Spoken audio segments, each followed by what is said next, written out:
Eh bien, ce matin, Olga Givernet, bonjour, vous êtes députée Bonjour. LAREM de l'Ain. Vous rendez un rapport, une proposition de résolution sur les vacances d'été, sur l'organisation en tout cas de ces vacances. L'objectif, c'est le respect bien sûr des précautions sanitaires, mais aussi que tout le monde puisse partir en vacances. Vous faites plusieurs propositions, il y en a 5 phares. Alors, ça va être difficile de tout aborder évidemment ce matin.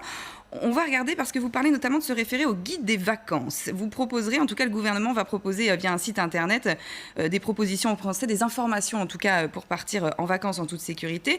Vous appelez à augmenter l'autorisation du regroupement jusqu'à 20 personnes, notamment pour assurer le regroupement familial, les activités sportives. Mais il y a aussi ce label sanitaire national à destination des professionnels du tourisme et des loisirs. Qu'est-ce que ça signifie exactement ? Écoutez, on s'est lancé avec un groupe de parlementaires de mon groupe La République En Marche à se projeter sur ce que seraient les vacances d'été 2020 parce qu'elles sont quand même dans des conditions particulières et qu'il faut quand même pouvoir s'assurer avec le retour à la vie presque normale que les vacances puissent être accessibles aux Français. Et on se rend compte que habituellement un tiers des Français ne partent pas en vacances, ça pourrait monter à plus de la moitié cette année alors qu'il y a un vrai besoin de pouvoir se ressourcer et de pouvoir aussi appréhender la rentrée dans les meilleures conditions. Donc c'est des propositions qui sont faites en complément du plan tourisme. Un plan tourisme pour soutenir les professionnels du tourisme, c'est bien, mais ce n'est pas suffisant. Il faut que l'État puisse s'engager de manière forte.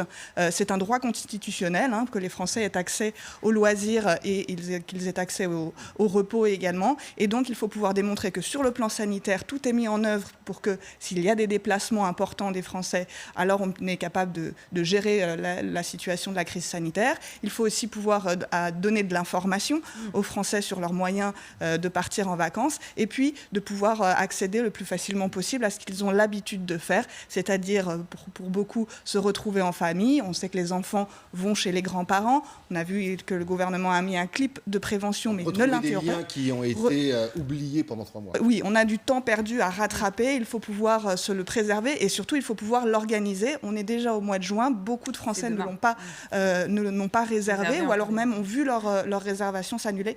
Il faut pouvoir s'engager de nouveau dans ces réservations. Ce label sanitaire, alors pour y revenir, qu'est-ce que c'est exactement Alors, c'est une discussion qui avait été faite avec le gouvernement et les professionnels. C'est des protocoles sanitaires qui sont mis en œuvre pour démontrer que les professionnels, que ce soit dans l'hébergement ou le déplacement, vont bien respecter les préconisations. Ils demandent également un assouplissement de ces préconisations parce qu'avec les mesures de distanciation, on le sait que le taux de remplissage risque d'être amoindri et la crainte pour eux, c'est que du coup, les Français se résignent à préparer leurs vacances et que donc le taux d'occupation soit même encore moindre.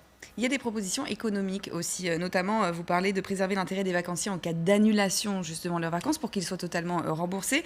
Vous avez une proposition sur définir les limites du prix des billets de train, ça je suppose c'est aussi en direction de la SNCF, clairement. Ça va intéresser beaucoup de gens. Le but étant évidemment que les Français puissent se projeter et qu'il n'ait pas de crainte à se dire si je pars, comment ça va se passer si ça s'annule, s'il y a des aléas, s'il y a une deuxième vague. Et donc c'est de pouvoir quand même se dire que je le fais parce qu'on a déjà pensé à tout. On sait que si on tombe malade sur son site de vacances, à ce moment-là, il y a un plan qui est pris en charge et qui permet soit d'être rapatrié pour faire la quatorzaine.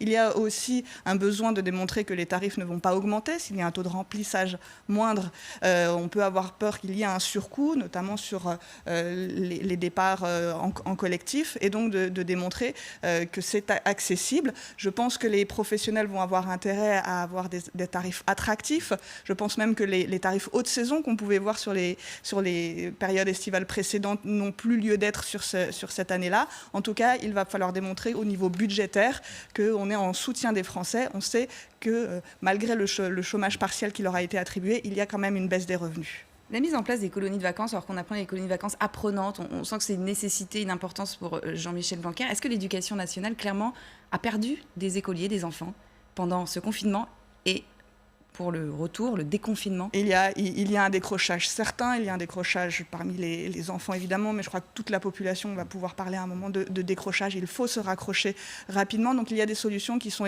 évoquées pour pouvoir faire de ces vacances un peu de rattrapage et de pédagogie. Quand je l'ai rencontré, puisque ce travail a été mené en collaboration avec des acteurs sociaux, des associations de parents ou de familles, il a fallu se projeter. C'est bien de pouvoir être dans la pédagogie. Ils ont dit attention aussi, les vacances, c'est aussi un temps de vacances pour se reposer l'esprit et pouvoir commencer sa nouvelle année dans les meilleures conditions. On voit qu'il y a une crainte des parents. On m'a rapporté également qu'un libraire a déjà fait son chiffre d'affaires sur les cahiers de vacances parce que les parents sont dans la crainte.